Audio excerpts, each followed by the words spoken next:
Umugong muli ang pangalan ni Aura Briguela kamakailan matapos ang kontrobersyal na reaksyon ng isang content creator na nag-misgender sa kanya. Narito ang detalye. The Philippine Showbiz List presents detalye ukol kay Aura Briguela sa pag-misgender sa kanya ng isang content creator. Kasabay ng pagbati sa kanyang pagtatapos ng senior high school mula sa University of the East Manila noong July 14, 2025.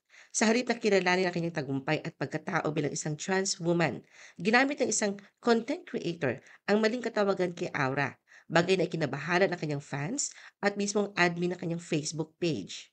Nagsimula ang kontrobersya na maglabas ang ABS-CBN News ng artikulo sa kanilang opisyal na Facebook page na may pamagat ukol sa bagong yugto sa buhay ni Aura. Sa halip na suportahan ito, nireshare ito ng isang content creator na nagngangalang Sir Jack Argota. Sa kanyang caption ay pinunan nito ang paglalarawan ng artikulo kay Aura bilang her. Sabi niya sa caption, "Anong her? Good luck, bro." Hindi naman ito pinalampas ng administrator ng opisyal na Facebook page ni Aura.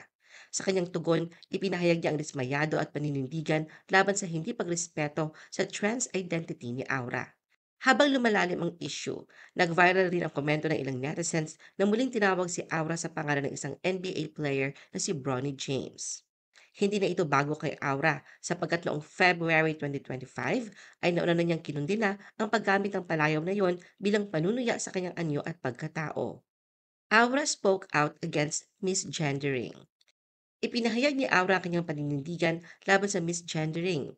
Sa kanyang Instagram story noong gabi ng July 16, 2025, muling pinaalala ni Aura ang kahalagahan ng paggamit ng tamang pangalan at panghalip sa bawat tao, lalo na sa mga taong may malinaw na identity bilang trans o queer. Ibinahagi ni Aura ang post ng loveyourself.ph at sa naturang post, makikita ang kanyang larawan mula sa kanyang pagtatapos sa senior high school na sinabayan ng mga sensitibong pahayag mula sa netizens na tila tumutuligsa sa kanyang kasarian. Naging tampok sa post ang ilang salitang madalas gamitin bilang biro ngunit may tahasang implikasyon ng diskriminasyon tulad ng Hercules, Gooding at Ma'am Sir. Ang naturang post ay lumalabas na reaksyon rin sa isang insidente kamakailan kung saan ang content creator na si Sir Jack Argota ay tumawag kay Aura ng bro matapos siyang tawaging her ng isang balita tungkol sa kanyang pagtatapos. Sa halip na patulan ito, pinili ni Aura na sumagot sa pamamagitan ng pagkakaisa at edukasyon, gamit ang kanyang platform upang imulat ang marami tungkol sa respeto at tamang pagtrato sa kapwa. Sa isa pang bahagi ng kanyang Instagram story, ibinahagi rin ni Aura ang mensahe ng suporta mula kay Vice Ganda na siyang naging inspirasyon niya upang ipagpatuloy ang kanyang pag-aaral. Janus called out Aura for advocating against misgendering. Nag-ugat ang mainit na diskusyon sa social media matapos maglabas ng kontrobersyal na pahayag ang aktor na si Janos Del Prado nitong July 18, 2025.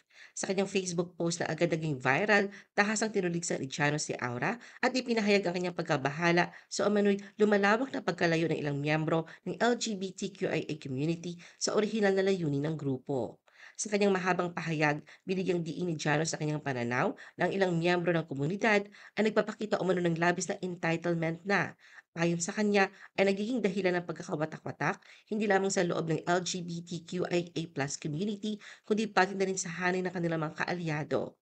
Isa sa mga puntong tinalakay niya ay umano ang boses ng mga biological women, lesbians at gays sa usapin ng gender identity kasabay ng paglakas ng mga diskusyon ukol sa bagong pronouns at gender terminologies. Sa gitna ng kanyang mensahe, iginiit ni Janus na ang pag-aangkop ng mga foreign ideology, partikular na mula sa Western trends, ay hindi akma sa konteksto ng kulturang Pilipino. Para sa kanya, tila naging uso na lamang ang paggamit ng masalimuot na gender labels at pronouns, bagay na sa kanyang pananaw ay nagdudulot ng kalituhan at hidwaan. Binanggit pa niya ang mga halimbawa mula sa ibang bansa kung saan umano'y bumagsak na ang ilang sektor gaya ng entertainment, sports at edukasyon na sa pagyakap sa gender ideologies na taliwas sa nakasanayan. Hindi rin pinalampas ni Janos ang pagkakataon na hikayatin ang mga miyembro ng gay community na manindigan at magsalita kapag may mga kasapi ng komunidad na ayon sa kanya ay lumalampas sa tama. Para sa kanya, mahalagang kilalanin kung kailan kailangang itama ang sarili o kapwa kaysa sa tahimik na pagtanggap sa anumang aksyon basta't mula ito sa parehong grupo. Ayon sa kanyang pananaw, hindi dapat ipilit ang personal na identity sa ibang tao, lalo na kung ito ay salungat sa paniniwala o pagpapahalaga ng iba. Para sa kanya, may karapatan ang bawat isa na mabuhay ayon sa kanilang nais, ngunit hindi dapat asahan na ang lahat ay mag-aakma sa kanilang ideology. Sa dulo ay giniit niya na ang tunay na kalayaan ay dapat may kasamang respeto sa magkakaibang pananaw. May mga sumang-ayon at nagpuri kay Janos ang nilay pagiging diretsyo at matapang sa pagbabahagi ng kanyang saloobin.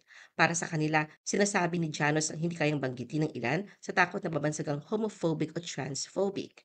Ngunit para sa iba, ang naturang post ay malinaw na nagpapalaganap ng maling kaisipan at lumilihi sa diwa ng respeto at pagkakapantay-pantay. May ilan din nagsabing tila walang sapat na pangunawa si Janos sa kasalukuyang usapin ng gender identity at inclusion.